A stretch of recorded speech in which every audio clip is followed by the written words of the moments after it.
दोघांचं इन्कम 10 लाख आहे, म्हणजे एक माणूस सॅलरीड आहे, त्याचं इन्कम 10 लाख आहे आणि एकाचं बिझनेस इन्कम 10 लाख आहे. So if you look at the income is same, पण जेव्हा आपण टॅक्स पे करतो दोन्हींचा टॅक्स पेएबल पण वेगळा असतो आणि टॅक्सचे कॅल्क्युलेशन पण बदलतात आणि खूप साऱ्या गोष्टी बदलतात. तो आज आपण समजून घेणार आहोत की इन्कम टॅक्समध्ये तुमचं इन्कम जरी सेम असेल त्याचं नेचर बघणं गरजेचं आहे अँड अकॉर्डिंग टू नेचर तुम्हाला टॅक्स पे करावा लागतो. So having same income is not enough. ते इन्कम कुठनं मिळालं आहे ते कळणं गरजेचं आहे. जसं इन्कम टॅक्समध्ये इन्कम 5 कॅटेगरीमध्ये डिवाइड होतं. पहिलं इन्कम फ्रॉम सॅलरी, दुसरं हाऊस प्रॉपर्टी, तिसरं बिझनेस प्रोफेशन, चौथं कॅपिटल गेन, पाचवं इन्कम फ्रॉम अदर सोर्स. तो असं आपलं इन्कम 5 कॅटेगरीमध्ये डिवाइड होतं. ते का डिवाइड होतो? कारण ते नेचर वेगळे, त्याचे कॅल्क्युलेशन्स वेगळे. तर आजच्या व्हिडिओमध्ये सॅलरी आणि बिझनेसमध्ये काय फरक आहे हे तुम्हाला मी सांगणार की कसं वेगळं कॅल्क्युलेशन होतं. So suppose your salary is 10 lakh rupees. First basic example. तर या ग्रॉस सॅलरीमधनं तुम्हाला मिळतात standard deduction, okay, which is either 50,000 और 75,000. डिपेंड्स तुम्ही कोणत्या रिजिममध्ये आहात. ओल्ड रिजिम, न्यू रिजिम, त्याच्यावर डिपेंड आहे. पण ॲज अ बिझनेसमॅन तुम्हाला वेगळे डिडक्शन मिळतात कारण का nature is different. And then you get taxable salary and then you apply and calculate tax. So tax rate same आहेत, okay, as an individual tax rate सेमच आहेत, पण इन्कम कॅल्क्युलेट करायची पद्धत वेगळी, हे तुम्ही समजून घ्या. सो जर हा माणूस मिस्टर एक्स असेल तर स्लॅब्स नाही बदलणार, पण इन्कम त्यांचं बदलू शकतं आणि इन्कम बदलल्यामुळे टॅक्स बदलेल. So tax rates are same, बस income calculation method is different and that's why answer is different. हे झालं सॅलरीडचं, ओके. तो सॅलरीडला लिमिटेड डिडक्शन मिळतात, पण बिझनेसमन जर असेल तो काय करणार? पहिलं टर्नओव्हर फाइंड आउट करणार, त्यातनं एक्सपेन्स मॅनेज करणार आणि मग त्याला येणार बिझनेस प्रॉफिट आणि ह्या 10 लाखावर त्याला पूर्ण टॅक्स द्यायचा आहे. सो जसं सॅलरीडला स्टँडर्ड डिडक्शन मिळत होतं 50,000 75,000, बिझनेसमॅनला मॅक्सिमम खर्च मिळतात जे खर्च इन्कम टॅक्स में अलाउड आहेत. So first difference is as a salaried you get less deduction and as a businessman you get more deduction, okay. तो दोघांचं इन्कम इथं सेम आलेलं आहे, ओके, बट कॅल्क्युलेट करायची पद्धत वेगळी आहे. So businessman can claim all the expenses. Salaried claim only 2 deductions, म्हणजे एक असतं स्टँडर्ड डिडक्शन, सेकंड असतं entertainment allowance and third is professional tax. 3च मिळतात तुम्हाला, ठीक आहे. अँड अकॉर्डिंगली आपण टॅक्स काउंट करतो.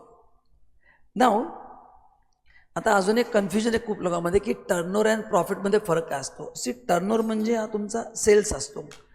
आता समजा मी जर प्रोडक्ट विकत असेल तर त्याला मी टर्नओव्हर म्हणू शकतो, पण मी जर सर्व्हिस प्रोव्हायडर असेल तर I can call it as a gross receipts. So काफी वेळा हा वर्ड यूज होतो, टर्नओव्हर आपली ग्रॉस रिसिट्स, ओके. तर हा फरक तुम्ही समजून घेणं गरजेचं आहे, पण अल्टिमेटली इट्स माय टर्नओव्हर. त्यातनं एक्सपेन्स मॅनेज होईल आणि हा जो काय प्रॉफिट होईल या प्रॉफिटवर मला टॅक्स द्यायचा आहे, ठीक आहे. आणि हे एक्सपेन्स कोणते आहेत? जे इन्कम टॅक्समध्ये अलाउड आहेत, हे असे एक्सपेन्स आहेत की ज्याचं मी डिडक्शन क्लेम करू शकतो, ठीक आहे. आता ह्यात पण एक चॅलेंज असं आहे की अकाउंटंट एक खर्च रेकॉर्ड करतो, ओके. सो अकाउंटंटचे जे प्रॉफिट असतं that is as per books of accounts, पण इन्कम टॅक्समध्ये ते खर्च अलाव होतील असं नाही. So we need to redraft P&L as per income tax act and then whatever profit we get as per income tax that is taxable. So we don't have to pay tax on the book profit. तुम्ही accounts केलेच असेल तर तो जो net profit आहे तो P&Lला ते important नाही आहे. त्याच्या बेसिसवर मी इन्कम टॅक्समध्ये वर्किंग करून रिवाइज प्रॉफिट फाइंड आउट करतो. Revise means as per income tax act आणि त्याच्यावर तुम्हाला टॅक्स द्यायचा आहे, ठीक आहे. सो हा एक डिफरन्स लक्षात ठेवा between accounting profit and income tax profit. Which is important for us? Income tax profit from income tax point of view, okay. आता मी तुम्हाला एक डिफरन्स दिलेला आहे की सॅलरी इन्कममध्ये आणि बिझनेस इन्कममध्ये एक्झॅक्टली फरक काय असतो, ठीक आहे. इथे तुम्हाला सॅलरी इन्कम मिळेल, इकडे तुम्हाला बिझनेस इन्कम मिळेल, दॅट इज ओके. इथे टॅक्स तुम्हाला ॲज पर सॅलरीच्या प्रोव्हिजनप्रमाणे टॅक्स काढायचा आहे. इथे ॲज पर इथे तुम्हाला बिझनेसचे एक्सपेन्स मिळणार आणि बिझनेसचे जे काही प्रोव्हिजन्स आहेत ते तुम्हाला अप्लाय करायचे आहेत, ओके. सो डिडक्शन दोघांना मिळतील, पण इन्कम टॅक्सचे प्रोव्हिजन दोघांना वेगळे आहेत. डिडक्शन्स दोघांना मिळणार आहेत, पण डिडक्शन्स दोघांना वेगळे आहेत. जसं मी जर बिझनेसमॅन असेल I can claim salary paid to staff, but if you are salaried you cannot say की I have paid salary to staff. तुम्हाला स्पेसिफिक डिडक्शन मिळेल, HRचं मिळू शकेल, तुम्हाला स्टँडर्ड डिडक्शन मिळतील. So limited deductions are available.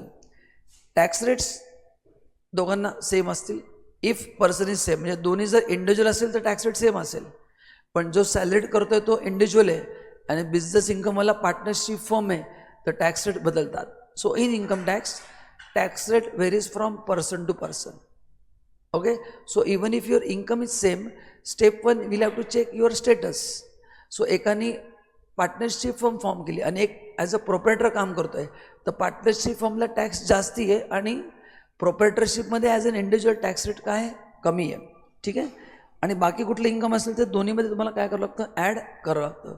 तो या सगळ्या गोष्टी केल्यानंतर तुम्हाला कळेल की एक्झॅक्टली मला किती टॅक्स द्यायचा आहे. सो ह्या व्हिडिओमध्ये तुम्हाला समजून काय घ्यायचं आहे की माझं इन्कम जरी सेम असेल तरी टॅक्स लायबिलिटी सेम येणार नाही. Reason number 1, we need to check status under income tax act. Step number 2, we need to check tax rate. आणि step number 3, we need to check त्यामध्ये इन्कम कोणता include आहे. कारण there are certain special category income ज्याला वेगवेगळे tax rate असतात. So काय काय गोष्टी तुम्हाला चेक करायच्यात. सगळ्यात पहिलं स्टेटस, की तुम्ही इंडिव्हिज्युअल आहात किंवा तुमचं पार्टनरशिप फर्म आहे. अगेन इन्कम सेम आहे, टॅक्स सेम राहणार नाही. Second, deductions. As per your legal status तुम्हाला डिडक्शन्स वेगवेगळे मिळतात. तिसरं, टॅक्स रेट्स. चौथं, स्पेशल कॅटेगरी इन्कम.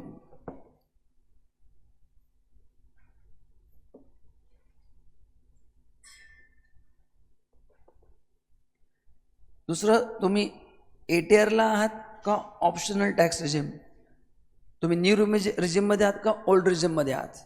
बरोबर आहे. तर या आणि तुमचं अजून एक असतं रेसिडेन्शियल स्टेटस.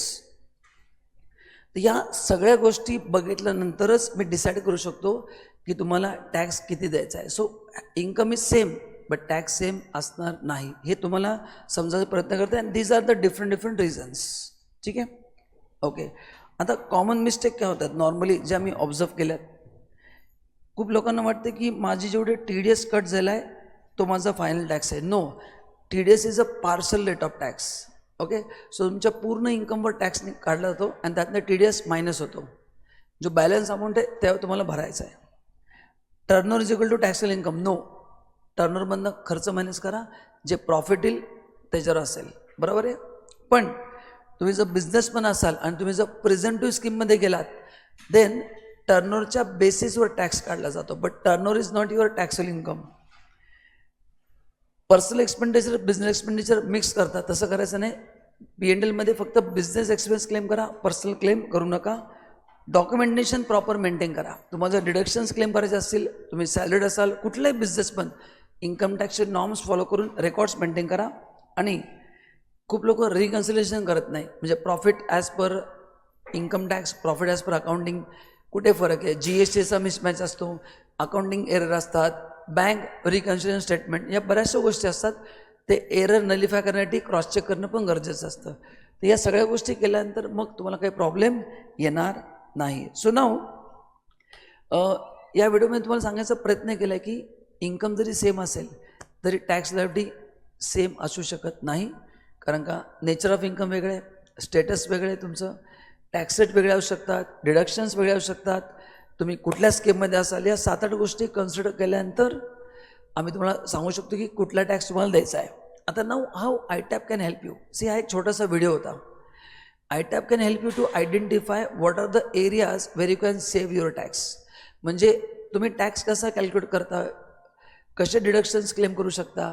सो कुठल्या स्टेटसचा तुम्हाला जास्ती फायदा होईल. जसं मी बिझनेसमन आहे, तो as a businessman me proprietor start करू का, कंपनी म्हणून स्टार्ट करू का फर्म स्टार्ट करू. सो कुठं मला टॅक्स बेनिफिट जास्त मिळतील हे आम्ही तुम्हाला सांगू शकतो.